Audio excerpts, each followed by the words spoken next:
नमस्कार दोस्तों, कलयुग के चमत्कार संतों की वाणी में आप सबका स्वागत है। दोस्तों, आज की हमारी वीडियो में हम सुनेंगे देवशयनी एकादशी के बारे में।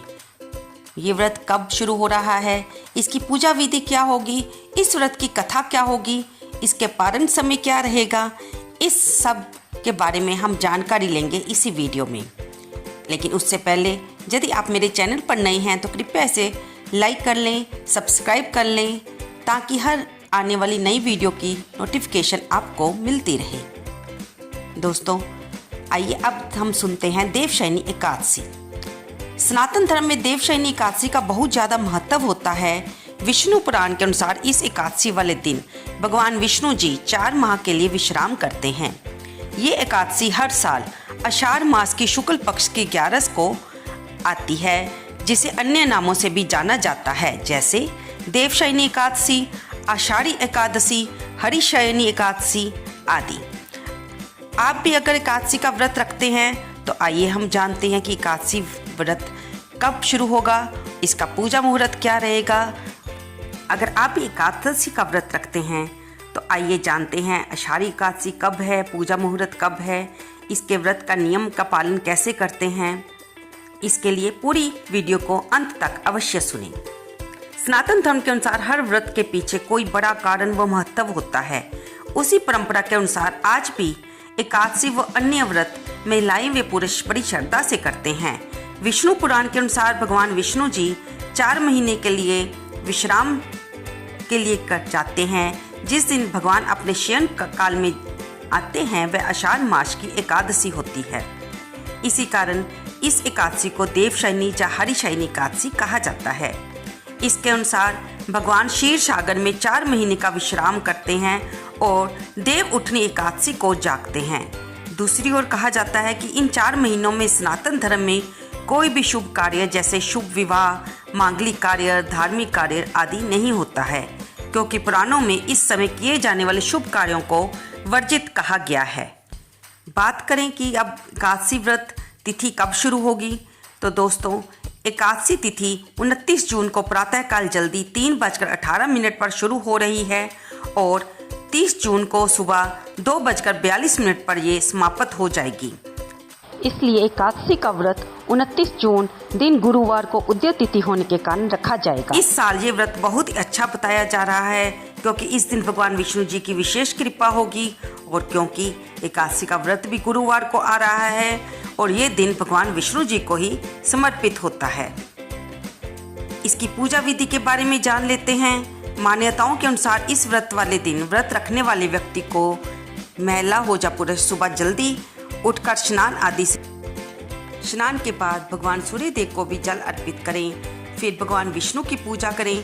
पूजा करते समय आवश्यक सामग्री जैसे तुलसी, पुष्प, फल, माला, अक्षत, नैवेद्य, पंचामृत, कलश, शुद्ध जल आदि ले लें, यानी षोडशोपचार से भगवान की पूजा करें।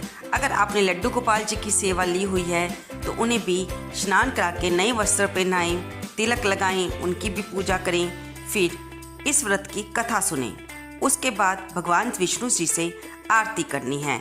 और अगर आप व्रत कर रहे हैं तो आप जिस तरह सा भी व्रत रखना चाहते हो, जैसे फलाहार, निर्जला, तो उसका भगवान के सामने अपने हाथ में थोड़ा सा जल लेकर और फूल लेकर उस व्रत का संकल्प करें। फिर शाम को भी भगवान की कथा करें और आरती करें और भगवान से अपने व्रत में हो जाने वाली जाने भूल के लिए क्षमा प्रार्थना अवश्य करें। उसके बाद जो भी मनोकामना के लिए आपने भगवान के सामने व्रत रखा है उसे भगवान को पूरी करने के लिए प्रार्थना करें।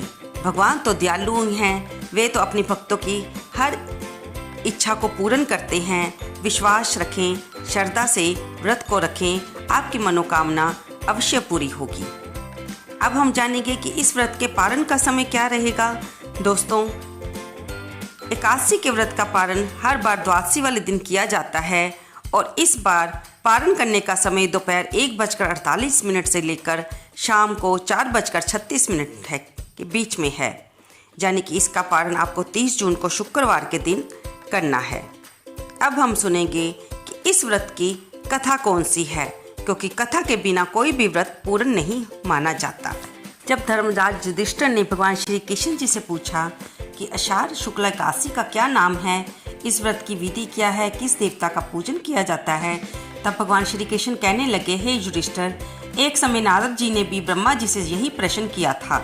तब ब्रह्मा जी ने उत्तर दिया कि हे नारद, तुमने कलयुगी जीवों के उद्धार हेतु अति उत्तम प्रश्न किया है, क्योंकि एकादशी व्रत सब व्रतों में श्रेष्ठ है। इस व्रत से समस्त पाप नष्ट हो जाते हैं और जो व्यक्ति इस व्रत को नहीं करते वे नरकगामी होते हैं।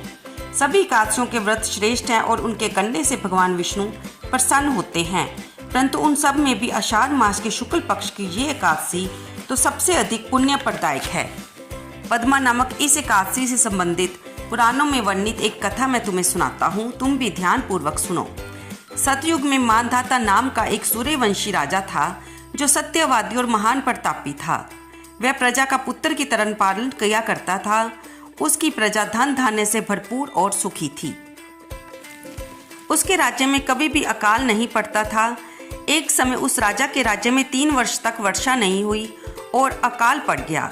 प्रजा अन्न की कमी के कारण अत्यंत कष्ट पाने लगी और अन्न के अभाव के कारण यज्ञ आदि भी बंद हो गए। एक दिन प्रजा राजा के पास जाकर कहने लगी, हे राजन, समस्त विश्व की सृष्टि का कारण वर्षा है और वर्षा के अभाव से अकाल पड़ गया है और अकाल से प्रजा मर रही है, इसलिए कोई ऐसा उपाय कीजिए जिससे प्रजा का कष्ट दूर हो। राजा मानधाता ने कहा, आप लोग ठीक कह रहे हैं, वर्षा से ही अन्न उत्पन्न होता है और आप लोग वर्षा ना होने से अत्यंत दुखी हैं। मैं आप लोगों के दुखों को समझता हूँ। ऐसा कहकर राजा कुछ सेना साथ लेकर वनों की तरफ चल दिया। वह अनेक ऋषियों के आश्रम में भ्रमण करता हुआ अंत में ब्रह्मा जी के पुत्र अंगिरा ऋषि को प्रणाम किया। मुनि ने राजा को आशीर्वाद देकर कुशल क्षेम के पश्चात उससे आश्रम में आने का कारण पूछा।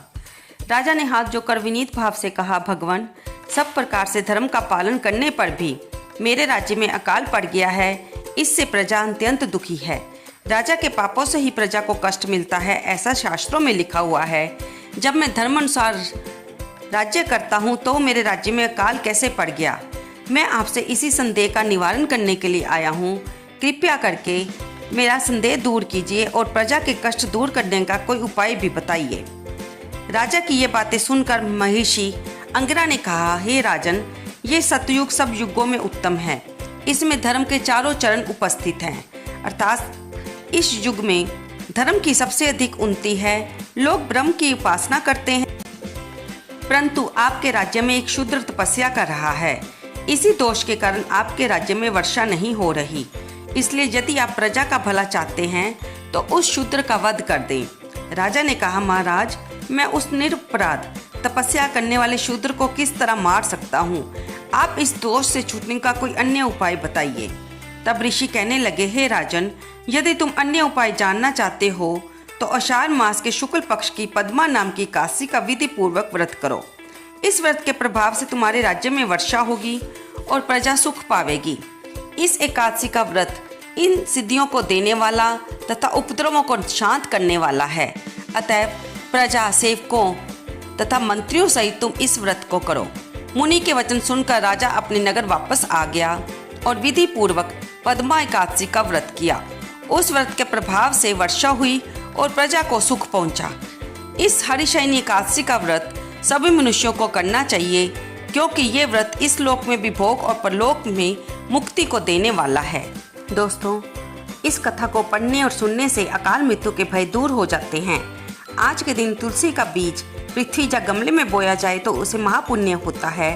तुलसी के वपन से जमदूत भय खाते हैं और जिनका कंठ तुलसी माता से सुशोभित हो उनका जीवन धन्य समझना चाहिए। हरिशयनी एकादशी को पद्मा एकादशी भी कहते हैं।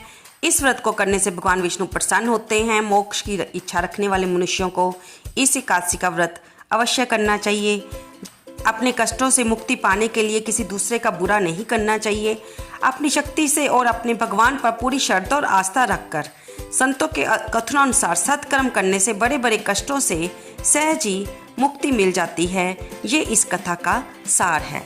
तो दोस्तों, आपको ये जानकारी कैसी लगी? कृपया मेरी वीडियो को लाइक करें, शेयर करें और कमेंट